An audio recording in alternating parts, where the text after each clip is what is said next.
been there. Hi, everybody. We're back today with another episode of Howie's Hometown Heroes, where we feature business owners, entrepreneurs, and community members who are doing extraordinary things in their community.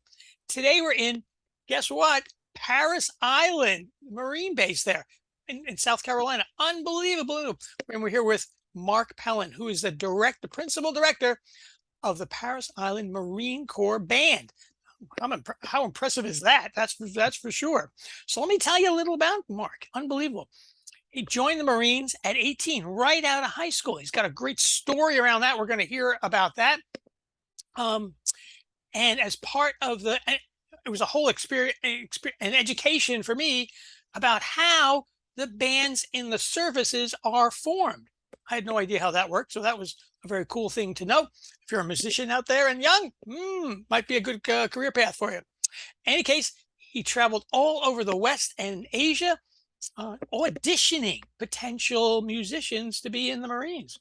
That's a pretty impressive job, and did it really well. And also, he's writing a book. Oh my gosh, all kinds of stuff. I wish I read a book. So, thanks for being here today, Mark. I really appreciate it. Thank you, Howard. I really appreciate you having me on, and thanks for all the flattering introduction. Yeah, and tell us a little fun fact we wouldn't necessarily know. That would be a little oddball kind of thing, Yeah. So, you already said that I'm a Marine musician, which already sounds kind of like a opposing issue there. Marine and musician doesn't quite always fit in the same conversation.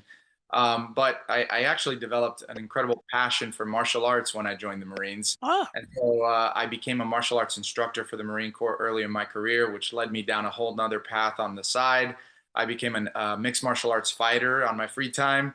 And then eventually I just became in love with Brazilian Jiu-Jitsu. And so those are some of the fun side things that I've done thanks to the Marine Corps and exposing me to some of those things. Very cool. Very cool. So tell us a little about the 9/11 story, because that, to me, that's really fascinating here. Sure. Yeah. So, as a kid, I was terrible in school. I couldn't focus.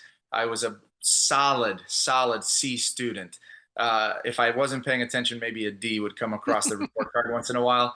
Do they give grades anymore? I don't even know. Who knows? Yeah. But my mom used to threaten me with sending me to military school, and I would get straight A's right away. So there's motivation for you, right? Yeah, exactly. So in high school, I was a freshman when 9/11 happened, and I actually went live on TV as the second plane hit the second tower. And that impacted me quite a bit. I didn't know it at the time, but I think reflecting back, it's easy to see how much a sort of sense of patriotism impacted me at that moment, realizing that we are about to go fight an enemy that truly brought the fight to our door, to our nation. Sure. So much reflection on Pearl Harbor and how, that resembled that event in a way. And when I became a senior in high school, it was time to start deciding, what are you going to do with your life? I had some scholarship opportunities for school, for music and sports. And I didn't want to go to 13th grade. That's the thing that kept racking my brain. My grandfather was the sole kind of male figure for me, and he passed away a couple of months before I was graduating. And so at that point, I felt very lost. I didn't know what to do, and I was just basically going to concede to going to school some more and trying to figure out life. And all of a sudden, out of nowhere, a Marine band actually walked into my band room in high school, and they put on this incredible performance. It was actually all saxophone players, which I'm a saxophonist myself. And so I saw that, and I immediately was intrigued because I didn't even know that it was an option to perform musically in a military branch. So I put some thought into it, and I said, you know what, I'm just going to audition for experience. I had no belief that they would actually say that I was qualified.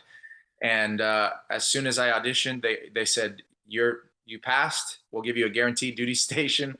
What do you want to do? And all of a sudden I had a hard choice. So I thought about that for like a few days, and I decided I wanted to do it. Didn't tell my mom that until after, and she kicked me out of the house. She was very upset that her baby boy was about to go to join the Marines. And she was threatening you to send you to a school like that, right? Yeah, in some ways it's funny now, right?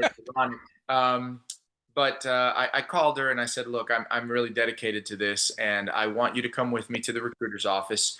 I want to make a great decision with you, or I'm going to probably make a bad decision without you. And I don't know which one it is, but Mhm. I need her help, you know?" So she showed up. My mother worked for the Miami Herald. She was a top sales executive. And she walked in and laid down the law for my recruiter, basically cussed him out and said, "Show me everything on paper or he's not touching a document." I was 18 at the time and I could have signed it without her, but I wanted her to feel comfortable with it too. Sure. Ultimately, after about 2.5 hours of proof and evidence, Wow. she said, "If you want to do this, go for it." And it's been the only thing in my life I can say that, Mom, I told you I was right on this one. That's the only Ah, time she was wrong and I was right. right. So how did you feel? I guess maybe both of you, it'd be fun to ask your mom this question. How did you feel when she said okay? Was that was a relief, or you say, "Oh, I'm in for it now"? Yeah, a little of both. Yeah. I don't think anybody joins the Marine Corps and feels a sense of ease. But I did feel a sort of relief that it was accepted at this point by my Okay. family, and that's important to me. Sure. Family's a big deal. And plus, her wisdom was important to me because I was 18 and stupid. So I wanted to make sure I was safe in what I was thinking about doing. So yeah, it became very real when she said, "If you want to do this, I support you. Go ahead." Mhm. So yeah, I don't sort of, I'm not making light of this kind of thing, but you're in the music program and in right. school and Marines and all that stuff. You still got to go through the same basic training as everybody else, right? Yes, so every Marine goes through Marine Corps boot camp, as we call it, right? Yep. Basic training, and then after that, we spend a month at Marine Corps combat training, where we enhance Oh, our actual combat skills with heavy weapons and machine guns and things like wow. that. And then after that, everybody kind of goes to their job school. So for me, my job school, the music school, the Naval School of Music in Virginia Mhm. Beach, that's almost I believe, 8 month long school. Wow. So in training only, I was almost an entire year of boot camp, Marine Corps combat training, and then the School of Music, almost a year before I even started truly doing my job. Yeah. Wow. Yeah, So that's pretty good. I mean, that's pretty intense, training regardless of all that stuff. So, right. so why not? That's pretty good. So now you're in charge of that band at Paris Island. Yeah, What kind of stuff has happened? And that was a long time ago. What would that be? Like 17 years ago, maybe something like that. Kind of a yeah. kind of a while ago. So what has happened in between? What kind of things have you done, and things you've been involved in, and you know that we can share? Sure. Yeah. So I'll give you some wave tops. Obviously, that's a lot of years and events, right? Yeah. But I said I came in, and my principal job was to be a saxophonist. So I was just what we call a basic musician, and I played the role of saxophone. But in that role, I was placed in a ton of different musical groups. We had jazz groups, we had more commercial top 40 music groups, Oh. classical music, Yeah. ceremonial bands. I did everything you can think of, and I did some singing, so that kind of gave me Oh. some versatility. My best Sinatra impressions or whatnot, and I got to tour all over the world. When I was stationed in Hawaii, I went to 13 or 14 different countries Wow. performing. It was an incredible experience. Yeah. I was stationed on ship for 3.5 months on the USS Peleliu, where I got to basically be told what country I was going to, learn music from that local country in less than 2 or 3 days, and then go perform for that The country. country. So Oh my it was gosh. incredible. I mean, you can't, there's no school that can prepare you for Prepare you that, for right? that. Wow. So that was my first enlistment. After that, I went back to the School of Music.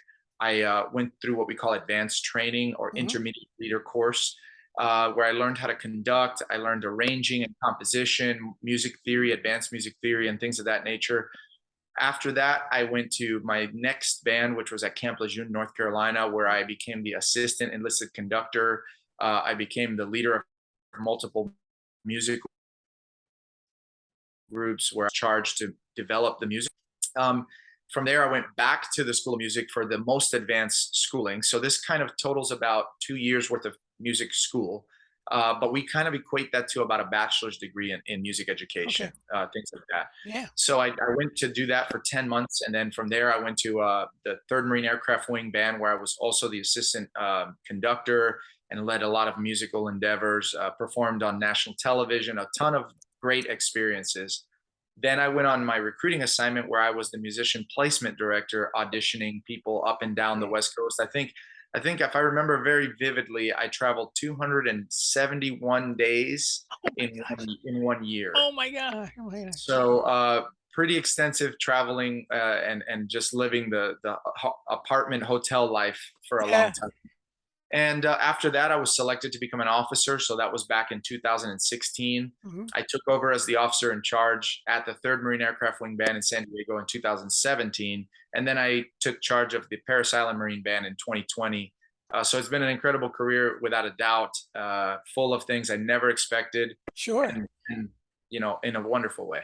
Those are a lot of definitely a lot of very cool highlights that how many people ever get to do anything like that, I even agree. close to that in the music world or kind of anywhere else for that Yeah, matter. I agree. Uh, I mean, you really have to be one of the most fortunate yeah. people in the music industry, to like top 1%, to have any of that kind of experience. Yes, yeah. So it's very special. I'm so grateful that I just dumb luck said I'll try out, and here I am. I like to think that things sometimes you say, things happen for a reason or what, but you know, many people who I've talked to here see an opportunity or there's opportunities that are disguised as something else. And you say, oh, this is a thing that I could do. And there Yeah, you are. So some people might just blow it off, but some could take advantage of it and really move forward with. So that's really very, very impressive.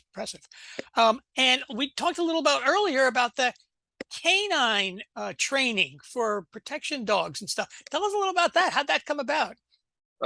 again, like, I believe that God just puts things in my I'm path, telling and you, yeah. I just go with it, I guess. But I bought a dog, my first duty station, a German Shepherd, from working bloodlines, and I literally ran into a group of people on the base who did this training that we call Schutzhund, Ooh, which is a sport that was developed in Germany, and it tests dogs on tracking, obedience, and protection. uh-huh. And I found it fascinating, Yeah. especially the protection stuff. So I started learning some things from them. I started training my dog. I bought a second dog. I ended up moving to Virginia, and then I found my mentors who are from the Netherlands, and they have been Oh, training dogs for 50 years, wow. world level trainers. They took me under their wing as their dog sports son. I learned everything I could learn from them about protection work in particular. I became a national level, what we call national level helper or decoy. I've done many national championships, been selected. I was the team captain for Team USA at the World Championship Wow. in 2019 or 18, I believe it was. And yeah, it's just because, like, a passion and hobby turned into something bigger. And There you now go. I give seminars. I just was in Dallas this past weekend, and I gave a seminar for protection work. So yeah, it's just one of So those things. so wait. Now, no, let me get this straight. You were the decoy. So that means the dogs are charging at you for something, yeah? That's right. So I'm the guy that they bite. Yeah. Oh, great. I mean, it's almost like being the target at an archery range. Like what Yeah.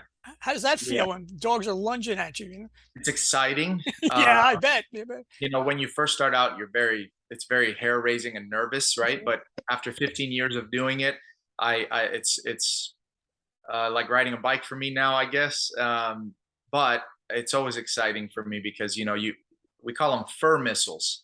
You know, Okay. one of the things that I have to do in this sport is called the courage test. It's not my courage that they're testing; it's the dog. Yeah. And what they do is the handler will leave to one side of a football field, and I'm on the other side of the football field, Okay. and they will let the dog go as I'm running and yelling and threatening. And the test is to see whether the dog will fully commit to biting me. Oh. My job is to try to make the dog slow down or not bite at all and run away scared. And Oh. so that's the most exciting thing that happens. And I get a little nervous depending on the speed of the dog. And do you scare the dogs sometimes? I have had a couple dogs not engage, Yeah. and that's unfortunate for the dog and For the handler. dog. Yeah. But the reason the sport was created was to determine whether or not a dog is worthy of being bred and Sure. continuing the character traits we want in a working dog. Dog, yeah. So my job is pretty important because otherwise we'd be breeding animals that really shouldn't be bred If you do, and don't have those character traits. interesting, interesting, interesting. So I'll have to kind of must be some YouTube videos about that. I really want to watch There are. that a little bit. It's got to be pretty scary, I can imagine. So I'll send you something. Yeah. yeah, that'd be great. That'd be great. Great, great. So tell us what you had a couple years left to go in your official like 20-year time. What are you doing next? What's happening next in your life? Marine Yeah. wise or even after? Like, what are you doing? Well, right now I'm kind of analyzing how much longer I'm going to serve. I could retire in the next 2 years, but I feel confident in saying that I might do a little bit more than that. Mhm, My wife is about to enter her master's program. She's a nurse, and she's going to be doing nurse psychology, and that's going to weigh heavily on our family dynamic about mhm. how and when to kind of transition to the next chapter. Okay. Right now, I love what I do. I can do this as long as I feel this way, so Yeah, to yeah, speak. yeah. But I think next in life for me is going to be sort of taking all, I'm going to have to reflect a ton about the things I've learned, some of the skills that I couldn't have imagined of Yeah. developing, and transitioning that into a sort of civilian world, as we call it. As you mentioned, I'm writing a book right now, and I'm gonna see what that leads me to. I think that there's some real potential there. I really enjoy the book writing process. I like the research. I love these interviews. I think Mhm. that thought leadership is an important thing, Sure. and leadership is a subject that is very near and dear to a Marine's heart. It's something that we are constantly in school about, if you want to look at it that way, Yeah, right? yeah, yeah. It's our entire ecosystem is about leadership, and so thought leadership to me is very interesting because I've gathered a lot of lessons. I've failed many, many times. I think that's a big deal. You got to fail to learn Sure. some lessons. Sure. And when I transition, I find that one of my biggest skill sets is as a teacher. I have 50 Marines that I lead every single day, and I'm often in a sort of teacher role. And so I hope that I can get out. I can help people in some capacity. I think I want to keep writing. I definitely want to keep doing canine work, and as long as I enjoy it and I'm physically capable, I suppose. Yeah, and I think that's kind of where I'm at today, as Cool. far as what maybe the next immediate chapter of life looks like. Very good. Very good. So, and you've certainly had a lot of successes in the last 18 years or so, you know. Um, is it in moving on? Is it something that's sort of a feeling or I'm done here? It's time to move on, or like what's going on in your head there? What's going to, Yeah, I don't think that there's going to be a definitive moment for me, yeah, because the truth is I could they'll let me do, assuming I continue my promotion rates and I'm not stagnating, yeah. the military would let me do 30 years. I think it's a question about looking at all of your life factors, my family dynamics, Mm-hmm, opportunities that will possibly come up that I could have never predicted, mm-hmm. and just kind of assessing where I am. I don't have a metric for I have achieved the mission. I don't have one. I think that actually part of the reason I've been so successful in my career and in dogs and whatever I've been doing is partially because I'm just never satisfied. I don't feel a sense of I've accomplished this big thing and it's done. And I feel very fortunate for that, because this sort of never satiated feeling Yep. just keeps me ambitious and driving forward. Right. And when you get to a big checkpoint and you accomplish that great thing, that's great, but it's done and it's behind Exactly. you. Yep. And it's about what have you done lately. Lately, So exactly. I think that I could easily find myself just serving 30 years, but I Yeah. think at some point, you have to start balancing things, asking, what is the toll that the family's taking in terms of Mm-hmm. my service? Is a huge sacrifice for my wife, Sure. moving every 3 to 4 years, potentially, Mm, or 2 years. Um, what are her goals? I really, that's important for anybody to consider. sure. And I think that at some point we'll come to a family decision. Good. Very cool. Very cool. So let's go back to the beginning. What Yeah. does your mom say now? She owns everything that is in the gift shop. for the Marine Corps. Okay. She has all of them. So, Uh, all the trinkets, posters, you name it. yeah. In fact, speaking of posters, I'll keep this story short, but I was actually put on a poster on without my knowledge Oh, for Marine Federal Credit Union. oh, Um, okay. a long time ago, they basically went to the Marine Corps where I was stationed at Camp Lejeune and said, "Hey, we need a photo of a Marine for our poster. And since I'm government property, they Oh, can use any picture they go take on. and or whatever." Yeah. So I actually was told by a Marine I didn't even know that I looked like the guy on the bank poster. And I Poster. was like, "You're crazy, kid. You don't know what you're Yeah, talking yeah. about." It turned out to be me, and I asked the bank, "Can I have that to give to my mother for Mother's Day?" Oh, that's cool. So she even has a 6 foot poster of me. It's almost life size. Wow. So she's very proud, Good, good. and I'm glad that I twisted her arm into There you go. Very good. So it all has a, I mean, not ended, but all has a happy ending, kind of, right. at least for now, anyway. So that's very cool. So very, very good, cool. It's really, I really appreciate you being here, Mark. So for anybody out there, if you know someone who's got a great background, a great story, where they came from, the successes that they've had, all that kind of stuff, let's bring them on the show and showcase their successes and what they've done in the world, for sure, for sure. And whether it's your family, your business, your organization, just remember it's money that makes the gears turn and keeps things going. So thanks for being here today, Mark. I appreciate Thank you, Howard. I appreciate you too. it.